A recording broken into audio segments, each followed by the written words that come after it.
നമ്മുടെ ലോകത്ത് ഉത്തരം കിട്ടാത്ത ചില രഹസ്യങ്ങളുണ്ട്.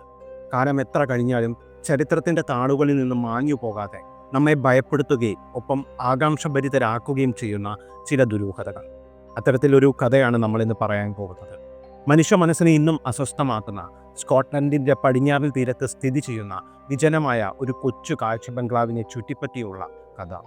ഫ്ലാനൻ ദ്വീപ് അല്ലെങ്കിൽ എയ്ലിൻമോർ.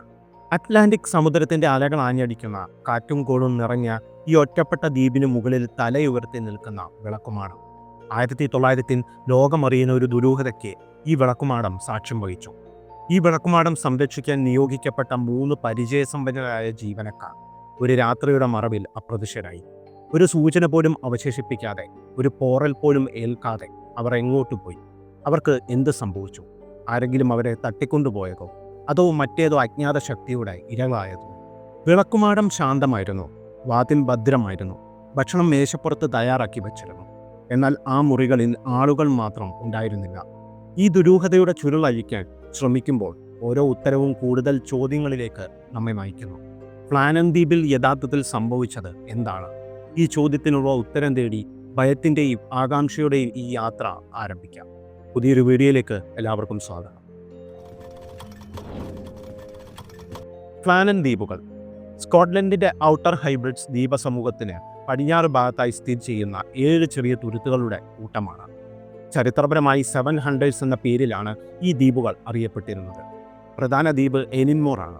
അതിനർത്ഥം വലിയ ദ്വീപെന്നാണ്. ഈ ദ്വീപുകൾ വിജനമാണ്. കൃഷിക്കും ആടുമേക്കലിനുമായിട്ടാണ് മുൻപ് ഇവിടം ഉപയോഗിച്ചിരുന്നത്. ദ്വീപിൽ 17-ാം നൂറ്റാണ്ടിലെ വിശുദ്ധ ഫ്ലാനൻ്റെ പേരിലുള്ള ഒരു പഴയ ചാപ്പലിൻ്റെ അവശിഷ്ടങ്ങളും കാണാം. നൂറ്റാണ്ടുകളായി കപ്പൽ യാത്രക്കാർ ഈ പ്രദേശത്തെ അപകടകരമായ സ്ഥലമായി കണക്കാക്കിയിരുന്നു. അറ്റ്ലാന്റിക് സമുദ്രത്തിലെ അതിശക്തമായ കാറ്റും പ്രവചനാതീതമായ കാലാവസ്ഥയും പാറക്കെട്ടുകളുള്ള തീരങ്ങളും നിരവധി കപ്പലപകടങ്ങൾക്ക് കാരണമായി. ഈ അപകടങ്ങൾ വർദ്ധിച്ചതോടെ കപ്പൽ യാത്രക്കാരെ സഹായിക്കുന്നതിനായി എയ്ലിൻമോറിൽ ഒരു വിളക്കുമാടം നിർമ്മിക്കേണ്ടത് അത്യാവശ്യമായി വന്നു. സ്കോട്ട്ലൻഡിലെ വിളക്കുമാടങ്ങളുടെ കാര്യങ്ങൾ കൈകാര്യം ചെയ്യുന്ന ബോർഡ് ഓഫ് നോർത്തേൺ ലൈറ്റ്സ് ആണ് ഈ ദൗത്യം ഏറ്റെടുത്തത്. 1895 നിർമ്മാണ പ്രവർത്തനങ്ങൾ ആരംഭിച്ചു. അതികഠിനമായ കാലാവസ്ഥയും ഒറ്റപ്പെട്ട സ്ഥലവും നിർമ്മാണത്തിന് വലിയ വെല്ലുവിളിയായി. 5 വർഷത്തോളം എടുത്തു ഇതിൻ്റെ പണി പൂർത്തിയാക്കാൻ. ഒടുവിൽ 1899 ഡിസംബർ 7-ന് ഫ്ലാനൻ ദ്വീപ് വിളക്കുമാടം പ്രവർത്തനക്ഷമമായി. 100 അടിയിലേറെ ഉയരമുള്ള ഈ വിളക്കുമാടം ശക്തമായ പ്രകാശത്താൽ മൈലുകളോളം ദൂരേക്ക് കപ്പലുകൾക്ക് വഴികാട്ടിയായി. ഫ്ലാനൻ ദ്വീപ് വിളക്കുമാടം 1899 ഡിസംബർ 7-ന് പ്രവർത്തനം ആരംഭിച്ച ശേഷം ഏകദേശം 1 വർഷം തികയുന്ന സമയത്താണ് ആ ദുരൂഹമായ സംഭവം നടക്കുന്നത്. വിളക്കുമാടം സാധാരണ പോലെ പ്രവർത്തിച്ചു വരികയായിരുന്നു. 1900 ഡിസംബർ 15-ന് പ്രധാന കീപ്പറായ തോമസ് മാർഷൽ വിളക്കുമാടത്തിൻ്റെ ലോഗ് ബുക്കിൽ ഒരു സാധാരണ എൻട്രി രേഖപ്പെടുത്തി. അതാണ് ജീവനക്കാർ രേഖപ്പെടുത്തിയ അവസാനത്തെ വിവരമായി കണക്കാക്കുന്നത്. എന്നാൽ ഡിസംബർ 18-ന് അമേരിക്കയിൽ നിന്ന് ന്യൂയോർക്കിലേക്ക് പോവുകയായിരുന്ന SS ആർട്ടർ എന്ന കപ്പലിലെ ജീവനക്കാർ ഒരു പ്രധാന കാര്യം ശ്രദ്ധിച്ചു. ഫ്ലാനൻ വിളക്കുമാട പ്രകാശിക്കുന്നില്ല. ഇത് തീർത്തും അസാധാരണമായ ഒരു കാര്യമായിരുന്നു. ശക്തമായ കടൽക്ഷോഭവും മോശം കാലാവസ്ഥയും കാരണം കപ്പലിന് ഉടൻ തന്നെ അധികൃതരെ വിവരമറിയിക്കാൻ സാധിച്ചില്ല. ഡിസംബർ 18-ന് വൈകുന്നേരം കപ്പൽ ഗ്ലാസ്ഗോയിൽ എത്തിയപ്പോഴാണ് അവർ വിവരം നോർത്തേൺ ലൈറ്റ്സ് ബോർഡിനെ അറിയിച്ചത്. വിവരം ലഭിച്ച ഉടൻ തന്നെ NLB ഒരു അന്വേഷണത്തിനായി പുറപ്പെട്ടു. കടുത്ത കാലാവസ്ഥ കാരണം അന്വേഷണ സംഘത്തിന് ഉടൻ തന്നെ യാത്ര തിരിക്കാൻ കഴിഞ്ഞില്ല. ഒടുവിൽ ഡിസംബർ 26-ന് റിസർവ് കീപ്പറായ ജോസഫ് മൂർ ഉൾപ്പെട്ട കപ്പലായ ഹെസ്പറസ് ഫ്ലാനൻ ദ്വീപിൽ എത്തിച്ചേർന്നു. എന്നാൽ ദ്വീപിൽ കപ്പൽ അടുപ്പിക്കുന്നതും പാറക്കെട്ടുകൾ നിറഞ്ഞ തീരത്ത് ഇറക്കുന്നതും ശ്രമകരമായ ദൗത്യമായിരുന്നു. ജോസഫ് മൂർ ഒറ്റയ്ക്ക് കരയിലിറങ്ങി. വിളക്കുമാടം വിജനമായിരുന്നു. പുറത്തെ ഇരുമ്പ് ഗേറ്റ് അടച്ചിരുന്നു. മൂർ വിളക്കുമാടത്തിന് സമീപത്തേക്ക് നടന്നു. വിളക്കുമാടത്തിൻ്റെ പ്രധാന വാതിൽ തുറന്നു കിടക്കുകയായിരുന്നു. ആരെങ്കിലും വാതിൽ തുറന്നിട്ടിട്ട് പോവുക എന്നത് വിളക്കുമാടം കീപ്പർമാരുടെ കാര്യത്തിൽ ഒരിക്കലും സംഭവിക്കാത്ത ഒരു അശ്രദ്ധയായിരുന്നു. മൂർ ഉള്ളിലേക്ക് പ്രവേശിച്ചു. വിളക്കുമാടത്തിലെ കാഴ്ചകൾ അവിശ്വസനീയമായിരുന്നു. അകത്ത് പൂർണ്ണമായ നിശബ്ദത. അടുക്കളയിൽ മേശപ്പുറത്ത് പകുതി കഴിച്ച ഭക്ഷണം, കൂടാതെ തലകീഴായി മറിഞ്ഞ ഒരു കസേര. സമയം അടയാളപ്പെടുത്താനായി വെച്ചിരുന്ന ക്ലോക്ക് നിശ്ചലമായിരുന്നു. ഏറ്റവും പ്രധാനമായി വിളക്കുമാടത്തിൻ്റെ ഏറ്റവും മുകളിലെ വിളക്ക് വൃത്തിയാക്കിയിരുന്നില്ല. എണ്ണയില്ലാതെ കിടക്കുകയായിരുന്നു. വിളക്കുമാടം കീപ്പർമാർ വിളക്കിന് തീ കൊളുത്താതിരിക്കുക എന്നത് അവരുടെ കർത്തവ്യത്തിൽ നിന്നുള്ള ഗുരുതരമായ വീഴ്ചയായി കണക്കാക്കാവുന്ന ഒന്നാണ്. കൂടുതൽ പരിശോധനകൾ നടന്നു. മൂവരുടെയും മഴയിൽ നിന്നും രക്ഷ നേടാനുള്ള ഓയിൽ സ്കിൻ ജാക്കറ്റുകൾ കാണാനില്ലായിരുന്നു. എന്നാൽ ഇതിൽ 2 ജാക്കറ്റുകൾ മാത്രമേ കാണാതായിരുന്നുള്ളൂ. വിളക്കുമാടത്തിലെ എല്ലാ താക്കോലുകളും അവിടെ തന്നെ ഉണ്ടായിരുന്നു. ലോഗ് ബുക്കുകൾ കണ്ടെടുത്തു. അതിലെ അവസാനത്തെ എൻട്രി വായിച്ചപ്പോൾ മൂറിൻ്റെ നെഞ്ചിൽ ഒരു ഭയം അലയടിച്ചു.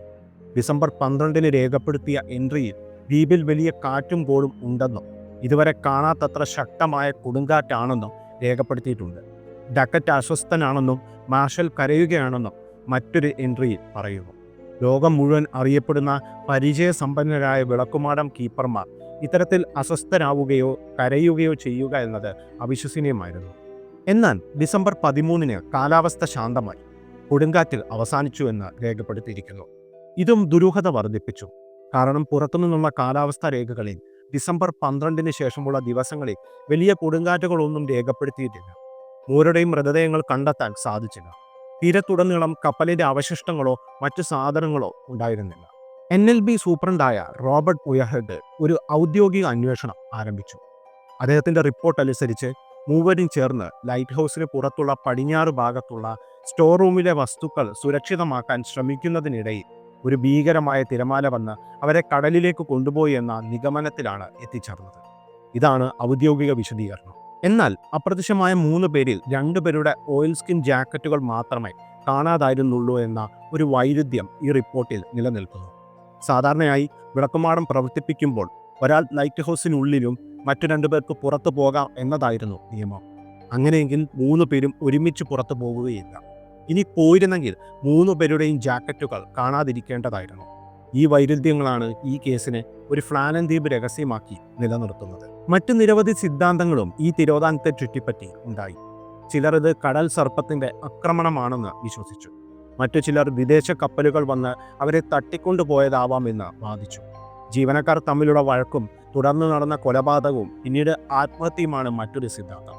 ദ്വീപിലെ പ്രേതബാധ, അന്യഗ്രഹജീവികളുടെ ഇടപെടൽ എന്നിങ്ങനെയുള്ള വിശദീകരണങ്ങളും സജീവമായി ചർച്ച ചെയ്യപ്പെട്ടു. ദുരൂഹതയുടെ മൂടുപടം ഇതുവരെ നീങ്ങിയിട്ടില്ല. 3 ജീവനക്കാർ യാതൊരു പോറൽ പോലുമില്ലാതെ വിളക്കുമാടത്തിൽ നിന്ന് അപ്രത്യക്ഷരാണ്. അത് ഇന്നും ലോകത്തിന് ഉത്തരം കിട്ടാത്ത ഒരു സമസ്യമായി അവശേഷിക്കുന്നു. ഫ്ലാനൻ ദ്വീപ് രഹസ്യം ലോകത്തിന് ഏറ്റവും ആകാംക്ഷയും ഭയവും ഉണർത്തുന്ന അവിശ്വസനീയമായ സംഭവങ്ങളിലൊന്നായി ഇന്നും നിലനിൽക്കുന്നു. ഔദ്യോഗികമായി ഒരു ഭീമൻ തിരമാലയുടെ ആക്രമണമാണ് ഇതിന് പിന്നിലെന്ന് വിശദീകരിക്കുമ്പോൾ പോലും ലോഗ് ബുക്കിലെ വൈരുദ്ധ്യമുള്ള എൻട്രികൾ, കാണാതായ ഓയിൽ സ്കിൻ ജാക്കറ്റുകളുടെ എണ്ണം, കസേര മറിഞ്ഞു കിടക്കുന്ന രീതി എന്നിങ്ങനെയുള്ള സൂചനകൾ ഈ വിശദീകരണത്തെ ചോദ്യം ചെയ്യുന്നു. യഥാർത്ഥത്തിൽ 1900 ഡിസംബറിൽ എലിൻമോർ ദ്വീപിൽ എന്ത് സംഭവിച്ചു? ഭയചകിതരായ കീപ്പർമാർ ഭീകരമായ ഒരു തിരമാലയും പെട്ട് കടലിൽ താഴ്ന്നുപോയതാണോ? അതോ ആരും കാണാത്ത ഒരു ആഭ്യന്തര കലകം കൊലപാതകത്തിൽ അവസാനിച്ച ശേഷം ശേഷിച്ചയാൾ ആത്മഹത്യ ചെയ്തതോ? അതിശക്തമായ ഒരു പ്രകൃതി ശക്തി അവരെ കടലിലേക്ക് വലിച്ചെറിഞ്ഞപ്പോൾ അത് പ്രതിരോധിക്കാൻ പോലും അവർക്ക് സമയം ലഭിക്കാതെ പോയതോ? ഫ്ലാനൻ വിളക്കുമാടം ഇന്നും സ്കോട്ട്ലൻഡ് തീരത്ത് തലയുയർത്തി നിൽക്കുന്നുണ്ട്. പക്ഷേ ഇപ്പോൾ അത് ഓട്ടോമേറ്റഡ് വിളക്കുമാടമാണ്. മനുഷ്യന്റെ സാന്നിധ്യമില്ലാതെ അത് ഇപ്പോഴും അതിൻ്റെ ജോലി തുടരുന്നു.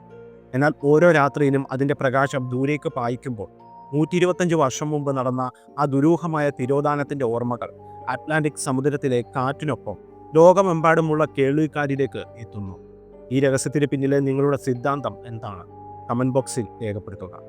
ഈ ദുരൂഹമായ കഥ നിങ്ങൾക്ക് ഇഷ്ടമായെങ്കിൽ ഈ വീഡിയോ ലൈക്ക് ചെയ്യുക, ചാനൽ സബ്സ്ക്രൈബ് ചെയ്യുക, ഒപ്പം നിങ്ങളുടെ സുഹൃത്തുക്കളുമായി പങ്കുവയ്ക്കുക. അടുത്തൊരു രഹസ്യമായി വീണ്ടും കാണാം. അതുവരെ വിടാം.